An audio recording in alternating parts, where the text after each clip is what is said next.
آپ سب لوگوں کو میری طرف سے رمضان المبارک بہت بہت مبارک.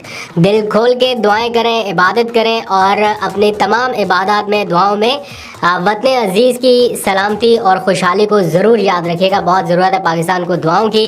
اور ساتھ ساتھ اس رمضان المبارک میں کوشش کریں گے کہ سونے جاگنے کی روٹین جو ہے وہ تھوڑی بہتر کریں, بیکاز پچھلے رمضان المبارک میں بگڑی ہوئی روٹین کو ٹھیک کرتے کرتے پورا ایک سال گزر گیا, تو ابھی تک تو ٹھیک نہیں ہوئی, لیکن کوشش کریں گے کہ اس رمضان میں ٹھیک ہو جائے. پچھلے رمضان میں آپ سب لوگوں کو یاد ہوگا کہ بہت زیادہ ایکٹیویٹیز تھیں, پولیٹیکل ایکٹیویٹیز زمان پاک کے باہر.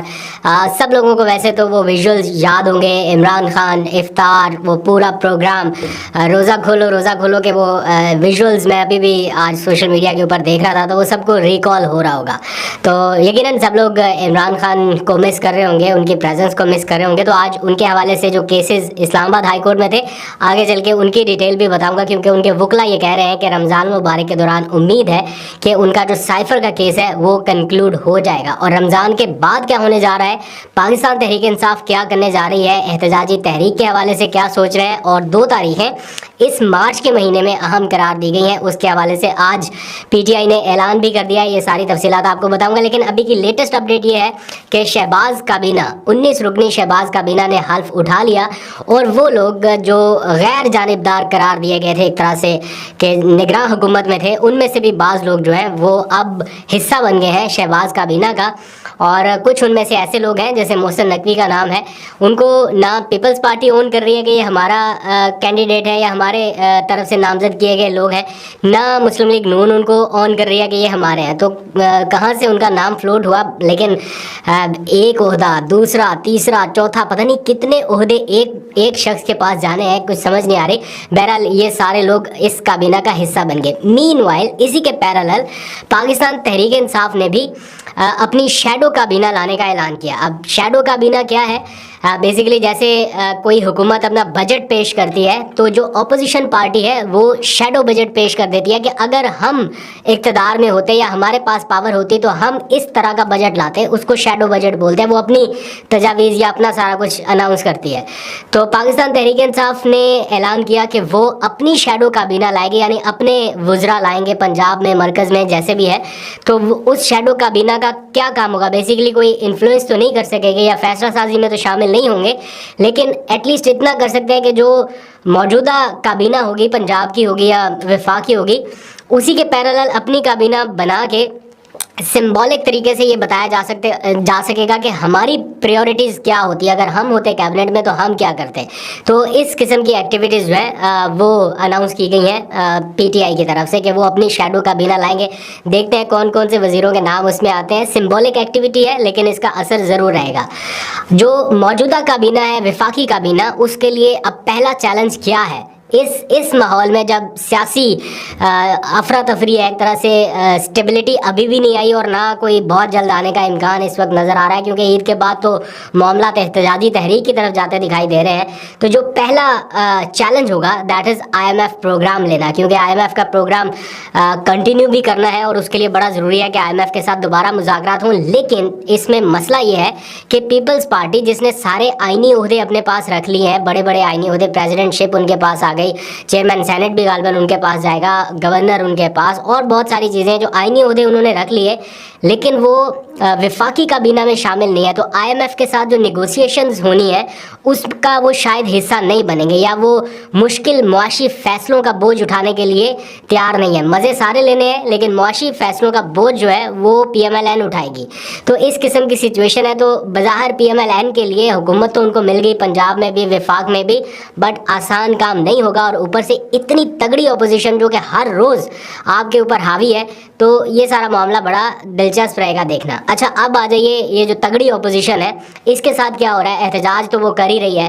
اب کل جو احتجاج پورے ملک میں ہوا, اس کے بعد اس کا آؤٹ کم کیا نکلا, اخباروں میں ہیڈ لائنز, کوریج اچھی ہو گئی, بٹ اگین دہشت گردی کے مقدمات, پرچے کہ جناب یہ لوگ جو ہے وہ اسلحہ لہراتے ہوئے یا پتہ نہیں کس قسم کے الزامات ہیں, وہ آپ FIRs پڑھیں اور ان لوگوں کی گرفتاریوں کے مناظر اگر آپ دیکھیں تو آپ کو شاید یہ لگے گا کہ FIR غلط بندے کے اوپر کٹ گئی ہے. جو لوگ ڈنڈے اٹھا کے گاڑیوں کے اوپر توڑ پھوڑ کر رہے ہیں, ایکچولی وہ تو کوئی اور ہے, وہ کچھ اور لوگ ہیں.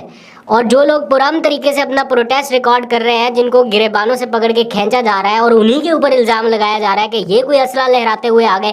فوٹیجز موجود ہیں ان کی گرفتاریوں کی کہ کس طرح سے کن حالات میں ان کو گرفتار کیا جا رہا ہے، اور پھر بھی ایف آئی آر درج کر دی گئی. But on the other hand Eid کے بعد ایک بڑے احتجاج کی طرف معاملات بڑھتے دکھائی دے رہے ہیں، کیونکہ مولانا فضل الرحمان نے بھی اندیا دیا ہے کہ وہ عید کے بعد احتجاجی تیاریاں اپنی کر رہے ہیں، اور کل غالباً وہ سعودی عرب روانہ ہو رہے ہیں. واپس آ کے وہ بلوچستان اور سندھ میں کچھ بڑے مظاہرے کرنے جا رہے ہیں. اور مین وائل پی ٹی آئی بھی چاہ رہی ہے کہ ان کے ساتھ کوئی ایک آدھ بڑی قوت ان کے ساتھ مل جائے تو وہ اپنی عید کے بعد احتجاجی تحریک کو چلائے. تو اس حوالے سے بھی آپ کو اپڈیٹ کر دیں گے.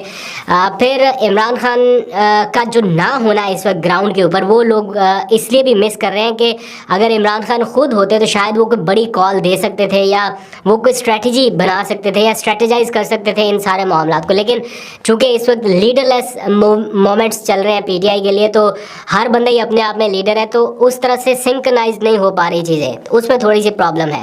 بٹ عمران خان کے جو کیسز ہیں وہ بھی اب آہستہ آہستہ آگے کی طرف بڑھ رہے ہیں، کیوں ان کا ریورسل چاہتی ہے پی ٹی آئی کے جو سزائیں سنائی گئی عجلت میں جس طرح سے. تو سائفر کیس کا معاملہ آج اسلام آباد ہائی کورٹ میں تھا، اور اس میں ایک بڑی دلچسپ چیز سامنے آئی. جلدی سے میں آپ کو یہ بتا دیتا ہوں. پھر پی ٹی آئی نے 2 تاریخوں کا اعلان کر دیا ہے، 15 مارچ اور 23 مارچ. ان 2 تاریخوں میں کیا ہونے والا ہے وہ بھی ڈیٹیل آپ کے سامنے رکھنی ہے.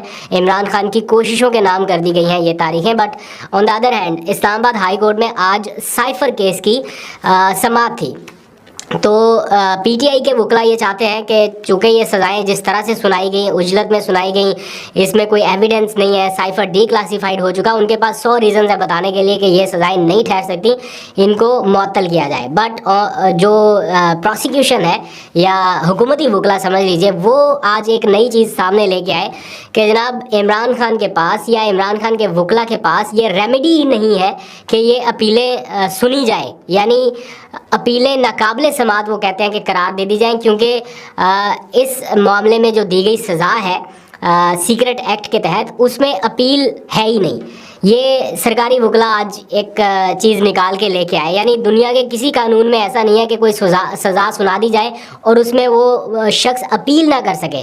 لیکن یہ جو وکلا صاحبان ہیں، سرکاری وکلا، پروسیکیوشن کی ٹیم، وہ آج اسلام آباد ہائی کورٹ میں انہوں نے کہا کہ عمران خان اپیل نہیں کر سکتے. اس لیے یعنی وہ یہ تاثر دے رہے ہیں کہ جو سزا ہم نے سنا دی ہے دیٹ از فائنل، اس کو فائنل سمجھا جائے، یہ اب اپیل ہی نہیں کر سکتے. تو اور ساتھ ہی وہ کہتے ہیں کہ اگر مان لیا جائے کہ یہ اپیل کر سکتے ہیں تو پھر سنگل بینچ کے سامنے کر سکتے ہیں، یعنی سنگل رکنی بینچ، کوئی ایک جج سن سکتا ہے، 2 ججز نہیں سن سکتے. تو یہ ان کا استدلال ہے. تو یہ دیکھیں نا کتنا مطلب پہلے کہہ رہے ہیں کہ اپیل سن نہیں سکتے، اگر سننی ہے تو کیا فرق پڑتا ہے؟ اگر اپیل قابل سماعت ہے تو وہ ایک جج سنے یا 2 جج سنے، تو اس میں کیا جاتا ہے؟ آپ کیوں چاہتے ہیں کہ صرف ایک ہی جج سنے، اور کیوں اس سارے معاملے کو اسکینڈلائز کرنے کی کوشش ہو رہی ہے؟ بہرحال اس معاملے پر میرا خیال 15 مارچ تک یہ پینڈنگ ہوا ہے، اور عمران خان کے جو وکلا ہیں وہ یہ کہہ رہے ہیں کہ یہ اگر لمبا بھی چلا تو رمضان المبارک کے دوران یہ کنکلوڈ ہو جائے گا، کیونکہ ایسا ہو ہی نہیں سکتا کہ اپیل کا موقع نہ ملے. تو لیکن جو توشہ خانہ والا معاملہ ہے وہ شاید رمضان المبارک کے بعد تک بھی چلے گا. پی ٹی آئی کی اس وقت 2 ڈیمانڈز ہیں اوور آل، وہ باقی سارے معاملات کو ایک سائڈ پہ رکھ کے 2 ڈیمانڈز، پہلی عمران خان کی رہائی، دوسرا مینڈیٹ کی واپسی. یہ دونوں پی ٹی آئی کے لیے مشکل کام ہے، چیلنجنگ ٹاسک ہے، لیکن ان 2 ڈیمانڈز کے بغیر پی ٹی آئی آگے بڑھنے کے لیے تیار نہیں ہے. تو دیکھتے ہیں کہ اس معاملے پر کیا پیش رفت ہوتی ہے. پھر شاہ محمود قریشی کا جو معاملہ ہے سائفر کا، وہ بھی اسی کے ساتھ لنک ہے، تو اس معاملے میں بھی یہی سارا کچھ ہوا. پھر اب آ جائیے 2 تاریخوں کا میں نے آپ سے ذکر کیا، 15 مارچ اور 23 مارچ. 23 مارچ کے حوالے سے تو پی ٹی آئی نے ایک جلسہ کرنے کا، میں نے کل کے ولاگ میں بھی بتایا کہ انہوں نے 23 مارچ کو جلسہ کرنے کا اعلان کیا، اور ساتھ ہی پی ٹی آئی کی جو اب سے تھوڑی دیر پہلے کور کمیٹی کی میٹنگ ہوئی اس میں انہوں نے کہا کہ 23 مارچ کو زبردست انداز سے پورے ملک میں 23 مارچ کو یعنی قومی جوش اور جذبے کے ساتھ منایا جائے. یعنی اس کو ایز این ایک ایونٹ، قومی ایونٹ تو ہے ہی ہے، لیکن اس ایونٹ کو کیوں نہ کنورٹ کیا جائے اس طرح سے کہ اس میں پی ٹی آئی بھی بھرپور طریقے سے شرکت کرے، کرنی بھی چاہیے. اور پھر کیا ہوتا ہے جب پی ٹی آئی کسی ایونٹ میں شرکت کرے تو وہ آپ کو پتہ ہے. تو اس لیے پی ٹی آئی نے یہ فیصلہ کیا کہ وہ اس ایونٹ کو زبردست انداز میں سیلیبریٹ کرے گی، اور پھر دیکھتے ہیں کیا ہوتا ہے آگے. But on the other hand 15 March جو کہ اب سے میرا خیال 3-4 دن کے بعد ہے، اس تاریخ کو انہوں نے اسلاموفوبیا کے حوالے سے جو عمران خان کی کوششیں ہیں اس کے نام کر دیا ہے کہ عمران خان کی کوششوں کے نتیجے میں جو 15 مارچ کو عالمی دن قرار دیا گیا اسلاموفوبیا کے خاتمے کے لیے، اس کے تحت منانے کا اعلان کیا۔ یہ اقوام متحدہ نے بائی دا وے اناؤنس کیا تھا 15 مارچ کو اسلاموفوبیا کے خاتمے کے لیے دن۔ تو یہ ہوا تب تھا جب عمران خان نے کنٹینیوس کچھ ایفرٹس کی تھی، اس کی روشنی میں یہ سارا کچھ ہوا۔ تو پی ٹی آئی اس کو ریکگنائز کر رہی ہے اور ایک بار پھر سے 15 مارچ کو انہوں نے یہ دن عمران خان کی ان کوششوں کے نام کر دیا ہے جن کے نتیجے میں اسلاموفوبیا کے تدارک کے لیے اسے عالمی دن قرار دیا گیا۔ تو اس دن بھی جو ان کے اسلامی معاملات کے حوالے سے ایفرٹس رہی ہیں، خاص طور پر اقوام متحدہ یا جنرل اسمبلی کے فورم پہ، تو اس کو ہائی لائٹ کیا جانا مقصود ہے۔ تو اب دیکھتے ہیں پی ٹی آئی اس کو کس طرح سے مناتی ہے۔ On the other hand political unrest جو ہے وہ اسی طرح سے کنٹینیو رہے گا، کیونکہ جو پنجاب حکومت میں معاملات چلانے والے لوگ ہیں وہ یہ سمجھتے ہیں کہ پی ٹی آئی کو کسی صورت باہر نہیں نکلنے دینا، احتجاج نہیں کرنے دینا، اور اگر یہ کرتے ہیں باہر پرامن طریقے سے بھی نکلتے ہیں تو وہ یہ کہتے ہیں کہ یہ جناب کوئی پتہ نہیں کیا اینٹی اسٹیٹ ایکٹیویٹیز جو ہیں وہ یہ کر رہے ہیں، مطلب ان کو ہے ہی نہیں اجازت کہ وہ باہر نکل کے کچھ کر سکیں۔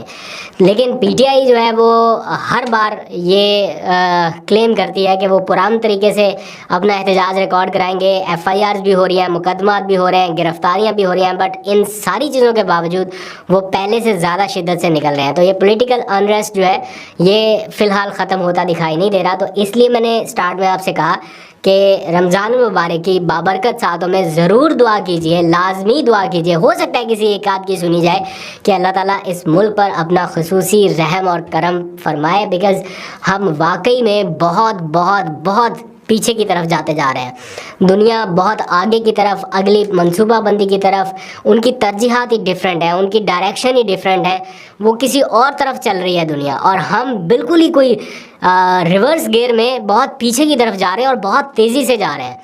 تو کب تک یہ سلسلہ پیچھے کی طرف جانا ہے مجھے معلوم نہیں ہے، لیکن یہ بات فیکٹ ہے کہ ہم دنیا کو اس طرح سے کمپیٹ نہیں کر سکتے۔ تو آگے بڑھنے کے لیے بڑا ضروری ہے کہ یہ انریسٹ کا سین ختم ہو، اور اس کے لیے ضروری ہے کہ جیسے آج رمضان مبارک کا چاند نظر آیا ہے ویسے ہی آپ کو خان بھی نظر آئے۔ تو اس کے لیے دعائیں آپ کنٹینیو کیجئے، دیکھتے ہیں کس کی دعا قبول